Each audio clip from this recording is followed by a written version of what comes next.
শ্রেণী রাজনীতিতে দীর্ঘদিন ধরে গত ইন্টারিম সরকারের আমল থেকে যারা বিশৃঙ্খলার মাধ্যমে বাংলাদেশের রাজনীতিকে কলুষিত করার জন্য অপচেষ্টা করছে তাদের জন্যই কিন্তু এখনো তারাই কিন্তু এখনো পর্যন্ত বাংলাদেশের রাজনীতিকে বিভিন্নভাবে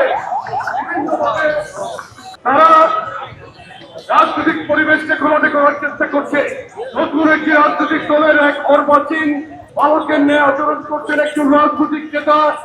তাকে আমি দু একদিন আগে দেখলাম শাহবাগের একটি কর্মসূচিতে বাংলাদেশের প্রধানমন্ত্রীর সম্পর্কে উনি বক্তব্য দিয়েছেন। ন্যূনতম কোন সম্মানজনক ভাবে সে কিন্তু কোনো বক্তব্য দিচ্ছেন না। মাননীয় স্বরাষ্ট্রমন্ত্রী এবং পররাষ্ট্রমন্ত্রীকে নিয়ে যে উদ্ভট ভাষায় বক্তব্য দিচ্ছেন, মাইক পেয়ে মাথা গরম করে বক্তব্য দেওয়ার মধ্যে কিন্তু কোনো সুশীল রাজনীতি নেই। রাজনীতি কিন্তু করতে হবে দীর্ঘদিনের প্র্যাকটিস। আমরা রাজনীতি করছি বাংলাদেশে, আমার রাজনীতির বয়স প্রায় 40 বছর।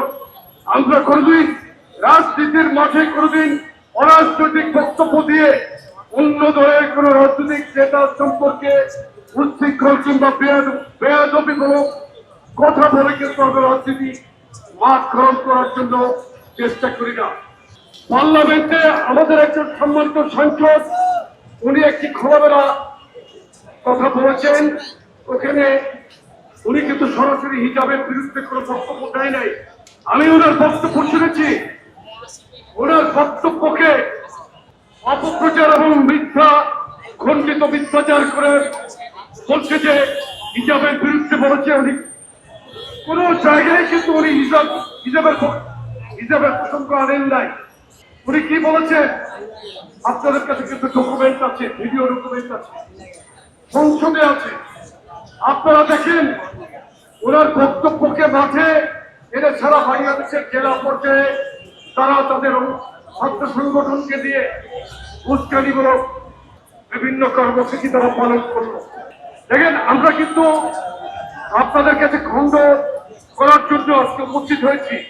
ইসলাম প্রিয় মানুষ, বাংলাদেশের মানুষ, শহীদ রাষ্ট্রপতি জিয়াউর রহমান সংবিধানে কিন্তু উনি সর্বপ্রথম বিসমিল্লাহির রহমানির রহিম সংযোজন করেছিলেন, করেন নাই? এই দলের প্রতিষ্ঠাতা শহীদ রাষ্ট্রপতি জিয়াউর রহমান যিনি বাংলাদেশে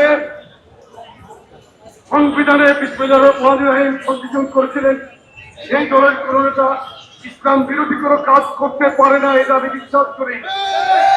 এবং আমরা এটা সর্বান্তকরণে মনে প্রাণে বিশ্বাস করি যে আমরা মুসলমানের যে প্রধানতম স্তম্ভ, এর বাইরে যাওয়ার আমাদের কোনো পথ নেই।